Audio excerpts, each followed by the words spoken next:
आप सभी का स्वागत है एक बार फिर से आपके अपने YouTube चैनल यूनिक ज्ञान में।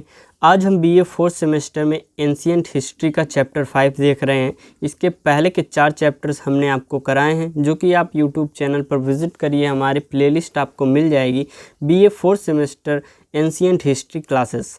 आज हम चैप्टर 5 में चोल वंश के बारे में अच्छे से जानेंगे। अगर आप चैनल में नए हैं तो चैनल सब्सक्राइब कीजिए, जिससे आने वाली वीडियो आपको प्राप्त होती रहें। तो हमने आपको पहले भी हर एक चैप्टर में ये आपको समझाते हुए आया है कि दक्षिण भारत का इतिहास हमारा सिलेबस है, और साथ ही साथ दक्षिण भारत का इतिहास 100 ईस्वी से हमारा 1200 ईस्वी तक है। 100 ईस्वी से 300 ईस्वी तक अगर बात करें तो हमारा संगम काल है, जिसमें चेर और चोल पांड्य 3 वंश थे, और 500 से 1200 जो है हमारा दक्षिण भारत के राजवंश के बारे में है। अगर दक्षिण भारत के राजवंश के बारे में हम जानें तो इसमें कौन कौन सा है? पल्लव, राष्ट्रकूट, चालुक्य और चोल, जिसमें से हमने पल्लव, राष्ट्रकूट, चालुक्य तीनों को अच्छे से पढ़ लिया है। और आज हम पढ़ेंगे चोल वंश के बारे में। चोल वंश जो है 850 ईस्वी से 1279 ईस्वी तक यहाँ पर शासन करते हैं। कौन? चोल वंश। अब हम पढ़ेंगे चोल वंश के बारे में। उसके बारे में सबसे महत्वपूर्ण पॉइंट्स जो हैं, जो आपके क्वेश्चन आ सकते हैं, उनके बारे में अच्छे से पढ़ेंगे। और अगर आप इसको अच्छे वीडियो देख लेते हैं तो चोल वंश से आने वाले एक भी प्रश्न आपके नहीं छूटेंगे। चोल वंश सबसे पहले आपको मैप में दिखा देंगे कहाँ पे है उपस्थित। ये देखिए चोल वंश यहाँ पर है। कहाँ पर? नीचे देखिए, हमारे इंडिया में साउथ में एकदम यहाँ चोल वंश है, और हर एक वंश आपको हमने ऐसे मैप में दिखाया भी हुआ है। अब हम देखेंगे चोल वंश। चोल वंश जो है 850 से 1279 ईस्वी तक यहाँ शासन करता है। 3री शताब्दी से चोल वंश के पतन के बाद 9वीं शताब्दी के आसपास चोल साम्राज्य का फिर से उदय होता है। जो 300 ईस्वी से पहले हमने आपको एक चोल वंश वो भी बताया था, उसका पतन जब हो जाता है 9वीं शताब्दी के आसपास, उसको भी हमने आपको पढ़ाया हुआ है। आगे हम देखेंगे 9वीं शताब्दी में चोल साम्राज्य की स्थापना किसने की हुई थी? विजयालय ने की थी।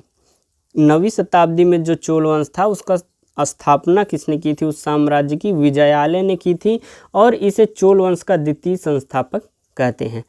संस्थापक विजयालय, राजधानी इसने तंजौर बनाई थी, और इसमें प्रमुख शासक कौन कौन थे?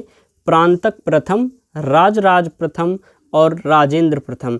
3 जो हैं चोल वंश के, जो 9वीं शताब्दी का है, उसमें 3 शासक प्रमुख शासक माने जाते हैं। कौन कौन? प्रांतक प्रथम, राजराज प्रथम और राजेंद्र प्रथम। चोल वंश जो है, हम विजयालय के बारे में, चोल वंश में विजयालय ने क्या प्रमुख कार्य किए या उनके बारे में जो भी अच्छी बातें हैं, मतलब पॉइंट वाइज जो इम्पोर्टेंट बातें उसको जानेंगे। इसी ने 9वीं शताब्दी के चोल साम्राज्य की स्थापना की, और इसने तंजौर को जीतकर इसे अपनी राजधानी बनाया था। विजयालय ने किसे राजधानी बनाया? तंजौर को। इसके बाद आदित्य प्रथम का पुत्र जो परांतक प्रथम था, चोल साम्राज्य का अगला शासक हुआ। प्रांतक प्रथम के बारे में जानेंगे हम। जो प्रांतक प्रथम है, इसके शासनकाल में राष्ट्रकूट शासक कृष्ण तृतीय ने आक्रमण किया था। राष्ट्रकूट वंश का जो शासक था कृष्ण तृतीय, वह किसके शासनकाल में आक्रमण किया हुआ था? प्रांतक प्रथम के शासन में। इतिहास में इस युद्ध को तक्कोलम का युद्ध कहा गया है। जो राष्ट्रकूट वंश और कृष्ण तृतीय और प्रांतक प्रथम के मध्य हुआ था, उसे तक्कोलम का युद्ध कहा जाता है। इसमें चोलों की बुरी तरह से हार हुई थी, और इस युद्ध में प्रांतक का बड़ा पुत्र राजादित्य भी मारा गया था। प्रांतक का जो बड़ा बेटा था राजादित्य, वह मारा गया था। किस युद्ध में? तक्कोलम के युद्ध में। तक्कोलम का युद्ध किसके किसके बीच हुआ था? चोल वंश के शासक प्रांतक प्रथम और कृष्ण तृतीय जो कि राष्ट्रकूट शासक था, उसके बीच में हुआ था। और प्रांतक प्रथम ने पांड्य शासक राज सिंह द्वितीय को पराजित करके मदुरै कोंड की उपाधि धारण की थी। उसके पश्चात फिर राजराज प्रथम, हमारे जो दूसरे जो सबसे महत्वपूर्ण शासक है चोल वंश के, उनके बारे में देखेंगे। राजराज प्रथम चोल वंश का सबसे महान और शक्तिशाली राजा बना था। जो चोल वंश का सबसे शक्तिशाली शासक था, कौन था? राजराज प्रथम। वह शैव धर्म का अनुयायी था। राजराज प्रथम कौन से धर्म का अनुयायी था? शैव वंश का। इसने श्रीलंका पर आक्रमण करके उसके उत्तरी हिस्से पर विजय प्राप्त कर ली थी। लंका पर आक्रमण करके उसके उत्तरी जो भाग है, उस पर हिस्से पर किसने विजय प्राप्त कर ली थी? राजराज प्रथम ने। और इसी ने तंजौर में प्रसिद्ध बृहदेश्वर मंदिर का निर्माण करवाया था। किसने बृहदेश्वर मंदिर का निर्माण करवाया हुआ था? राजराज प्रथम ने करवाया हुआ था।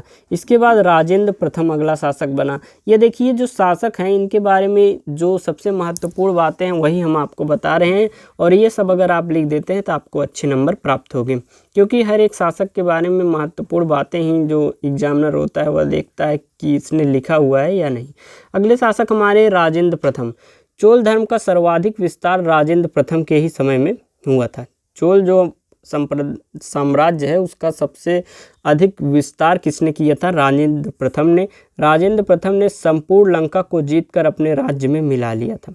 इसने गंगेकोंड चोलपुरम को चोलों की नई राजधानी बनाई थी। गंगेकोंड चोलपुरम को नई राजधानी किसने बनाई थी? राजेंद्र प्रथम ने।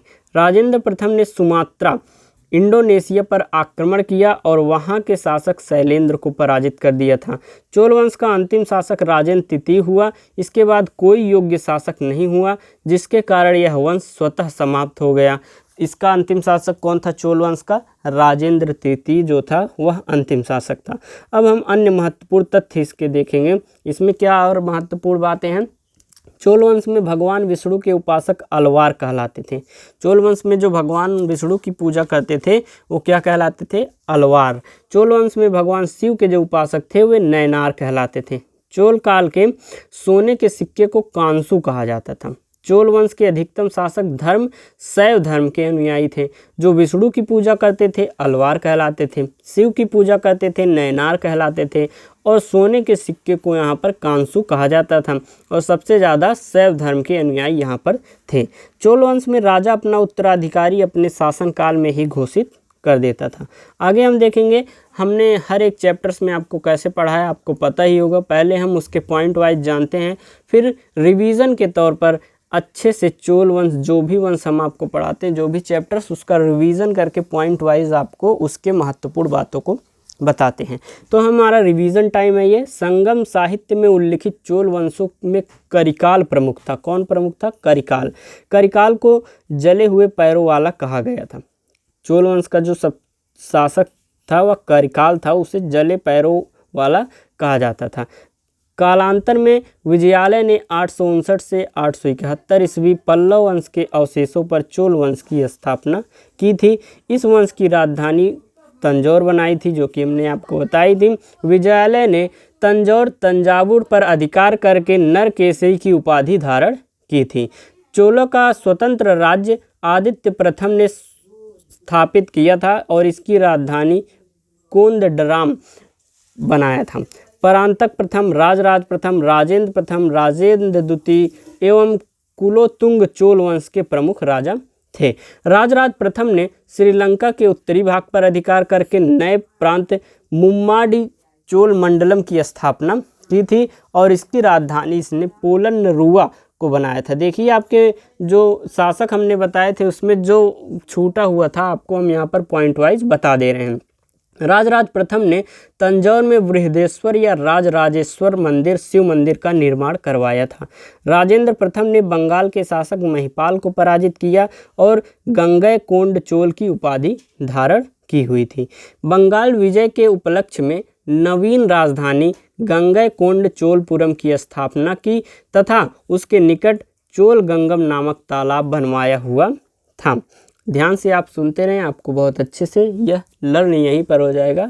अगर आपको एक बार और रिवीजन करना पड़ता है तो स्पीड बढ़ा के आप रिवीजन कर लीजिए, आपको आपका यह जो चैप्टर है बहुत अच्छे से तैयार हो जाएगा। राजेंद्र तृतीय ने चोल वंश का अंतिम शासक था। राजेंद्र तृतीय जो था वह चोल वंश का अंतिम शासक था। चोल प्रशासन के उत्तराधिकारी पेरुंदम तथा निम्न श्रेणी के पदाधिकारी सीरुंदम कहलाते थे। संपूर्ण चोल साम्राज्य 6 प्रांतों में विभक्त था। प्रांत पहला क्या होता था? प्रांत मंडलम या मंडलम। फिर क्या होता था? दूसरा वलनाडु। तीसरा क्या होता था? जिला या नाडु। चौथा कुर्रम ग्राम संघ, फिर ग्राम सभा। उर सर्वसाधारण लोगों की सभा थी। उर क्या थी? एक उर जो थी वह सर्वसाधारण लोगों की एक सभा थी। सभा या महासभा मूलतः अग्रहार ब्राह्मण बस्तियों की सभा, ग्रामों की सभा थी। इसके सदस्य पेरुमक्कल कहलाते थे। जो हमारा मूलतः ब्राह्मण बस्तियों की सभा थी, ग्रामों की सभा थी, उसे पेरुमक्कल कहा जाता था। व्यापारियों की सभा को नगरम कहलाती थी। ब्राह्मणों की दी गई करमुक्त भूमि चतुर्वेदी मंगलम कहलाती थी और दान दी गई भूमि ब्रह्मदेय कहलाती थी। सोने के सिक्कों को क्या कहा गया था? कासु। कंबन में तमिल रामायण की रचना की और कंबन औटुक्कुट्टन एवं पुगलेंदी तमिल साहित्य के त्रिरत्न कहलाते थे। त्रिरत्न तमिल साहित्य के कौन कौन कहलाते थे? कंबन, औटुक्कुट्टन एवं पुगलेंदी जो थे वह तमिल साहित्य के त्रिरत्न कहलाते थे। ये था हमारा चैप्टर जिसमें हमने आपको शासकों के बारे में पहले बताया, फिर उसमें जो बची हुई कुछ इंपॉर्टेंट बातें थी आपको रिवीजन के तौर पर हमने पॉइंट वाइज बता दिया। आशा करते हैं आपको अच्छी लगी होगी, वीडियो समझ में आया होगा। अपने दोस्तों के पास भी शेयर करें जिससे उन्हें भी चैप्टर्स पढ़ने में आसानी हो। धन्यवाद, मिलते हैं अगले वीडियो में।